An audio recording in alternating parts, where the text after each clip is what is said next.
Sa tingin ko po syempre unang-una po yung family ko and yung mga bagay po na nagagawa ko freely sa labas po ng bahay. Especially po yung ano po, syempre ma-miss ko rin po yung alaga ko pong aso, si Blessy. Tapos yung mga kapatid ko. Yung kapatid ko nga po umiyak po siya bago po ako magpunta dito. Kaya syempre ma-miss ko rin naman po yun. Nire-ready ko na po yung sarili ko kasi po nasanay po ako na ang kasama ko po doon. Family ko po lagi, friends.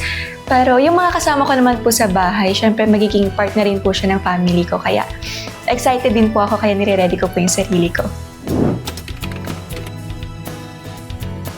Unang-una po, kasi medyo hindi po ako active sa mga bagay-bagay. Ayun po yung una kong gustong matutunan kasi sa taong bahay po kasi ako, so ginagawa ko po lagi sa bahay, nood, cellphone, higa.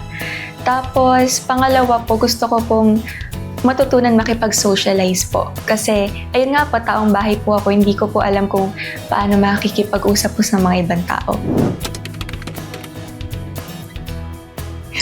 Actually po, hindi ko po nakain yung favorite foods ko. Kaya hinahabol-habol ko po yung donut nung isang araw. Tapos, pinrepare ko po yung sarili ko mentally. Kasi, sa totoo lang po hanggang ngayon, hindi pa po nagsisink in sa akin. Tapos, nag-message na din po ako sa mga friends ko, sa family na ipagdasal po nila na umabot po ako ng big night. Kasi, ayun po talaga yung goal ko. Yes po. Actually, meron po isa na hindi ko po madadala sa bahay ni Kuya, yung pakikinig po ng music lagi.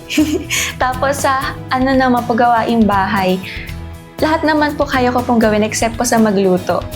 Pero kaya ko naman po lahat. Sure po ako na makakaambag po ako dun.